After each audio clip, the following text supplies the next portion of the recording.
we take questions until the chairman wants us to stop. I would just want to say that I would actually agree with that point. My observation of the kids who left Buddhism, who got left Judaism for Buddhism, 90% would be here. I'll say read something along these lines. Because they're searching for a trend, something more. They're searching for something they're not quite finding. And on some level, Judaism makes a mistake, whether my works or other modes, not embracing that whole group, a very dynamic group, seeking truth, willing to sacrifice, and it's frankly halal. Anyway, that being said. Without getting into the philosophy, when you started this quest, did you have any idea where it would lead? Did you have any idea of the size of the spectrum? No, I just had a couple questions, frankly. I just had two questions, one or two questions. My main question was, is classic Judaism compatible? This breakdown from the Holocaust. Does classic Judaism survive the Holocaust? That's question number one. And then question number two was, which I alluded to, I actually, as a youngster, had astronomy as a hobby. You know, I had the books, etc. at home. And astronomy has the same problem. Where did the universe come from? As classic religion has, in parallel, Mahavdil, where did the eternal God come from? So I'm in yeshiva, you know, with one or two problems, theogony and theodicy, and at home, because I didn't study astronomy in school, which was eternal origins of the cosmos.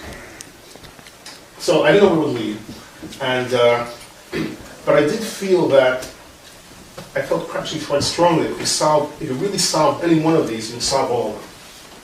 That I did feel in my gut. Well, two things in my gut. One, that the solution was very subtle, and that was frankly right in front of us. That's sort of hiding in plain sight. But you didn't have to go into ancient classic metaphysical texts, and you didn't have to advance community philosophy. In fact, the less you knew, the better, frankly. Keep it really simple. It's right, probably hiding in plain sight, the solution to all these problems. And if you found the solution, the test would be if it did indeed crack all these problems simultaneously. That was sort of my thinking. To answer your question. Let me take a new person. Okay.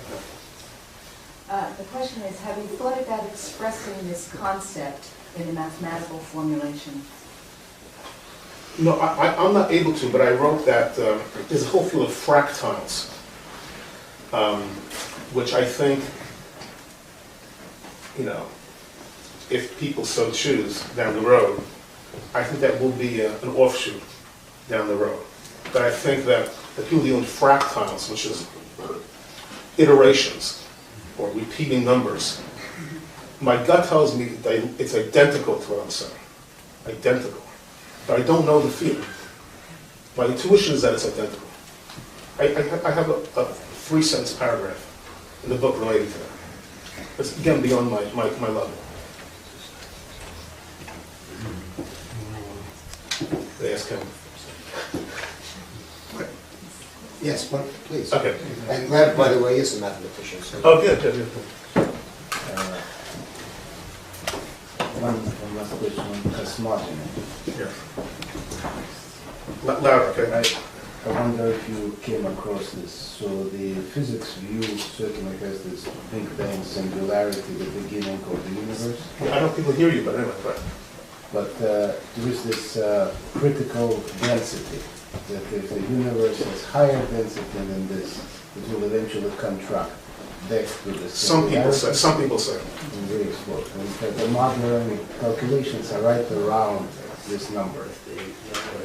Did you, certainly if it contracts and really explodes, it kind of changes makes it from a single event into periodic event. Frankly, I do follow that field very, very carefully, frankly. Repeat the question. His question, I think, is that some physicists, astrophysicists, believe that the universe might implode upon itself, back upon itself.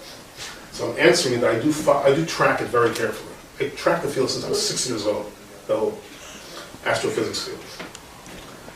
And number one, it's some astrophysicists, so we both know it shifts year to year. 1 year yes, 1 year no. But let's take a worst case, that implodes back on itself. Even in the worst case, it can rebirth again.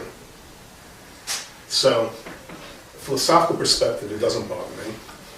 And I don't think it's imploding into nothingness, from my perspective. But that's my perspective. But certainly if it didn't, it has to have the possibility of doing that, otherwise your theory would not It's be. possible, it's probably possible. Well, that. The impossible might be ending the evening right now. Well, are there any more questions? You know, one last thing. Marjorie and I were at a program, and 70% of all Buddhists in America are Jewish. Wow. An amazing number. 70% of all Buddhists in America are Jewish.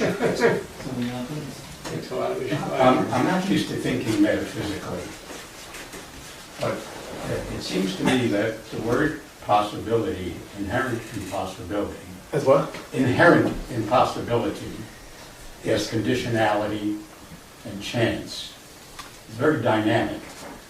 Everything's possible. Yeah, the word possibility is very dynamic.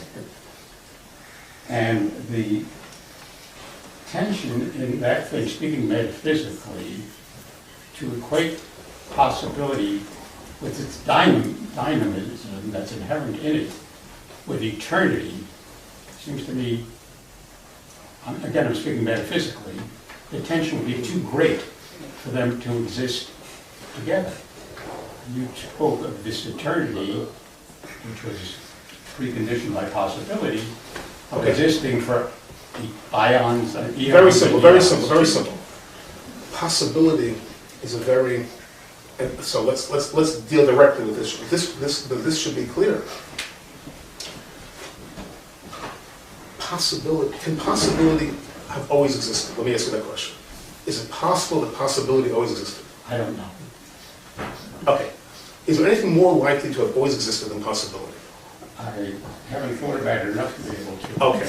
Well, that's the point of my discussion. I have thought about it, and I don't think so. Okay? I don't think you can propose one concept or entity which you can say with more certitude than possibility to have always existed. That's why I wrote this book. Okay, because using that, the other themes works. So if you have another theme, tell us. Now, possibility means just that. It means possible nothing happens, and possibly you have an extraordinary chairman like this happening a few billion years later. It means anything's possible. Anything's possible. And according to... He was an extraordinary chairman immediately. It's also... It didn't take an eternity. Right, and I coupled possibility with my second part of my 1-2 punch, which is extraordinariation. That it wasn't... Why do we end up with high-level Jewish young men studying Gemara and not just a million variations on slugs? Why do we end up with the extraordinary and not just with the regular? Why do we not end up with just survival? So according to my schema, there's a second tug on the equation, which I call extraordinariation.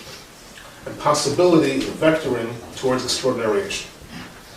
And you and I, with all our flaws, potentially, at least with our flaws, end up in the mix. It's not just possibility, it's not just potential. Because then it would be all over the place. That it's heading towards extraordinariation. Religious Jew can call that Messianic era. A scientist can call that brilliant scientific theories. A young lady can call that the perfect love. So in my schema, in volume 2, I introduced extraordinariation as pulling at the other end of the rope. That's my quick answer to your important question. Is possibility the same as potential? You said it was a first cousin, but it I think seems... possibility is a much simpler, neater concept. I like the concept of potential because then I can understand energy, and that energy, as the doctor was saying, builds up such energy, and then we can go right into the whole creation aspect. My paradigm is called the quest for potential hypothesis. The name of it is quest for potential. With all due respect to the hypothesis, I think it's a little more complex than a simple term of possibility. Any more questions or any more comments or any other theories? Yes. This has just a riff on something David said earlier, and it's very unserious. It was Middle English and the modern English with elephant. I was in a class once. Same teacher. And the teacher, tough teacher, very, very rough teacher. His name was Fate. Gave an exam, and when you took the exam, you had to write the instructor's name on the exam paper. One student, wasn't that bright, asked the guy next to him, how do you spell think? Oh, So the guy, he says, P-H-I-N-K.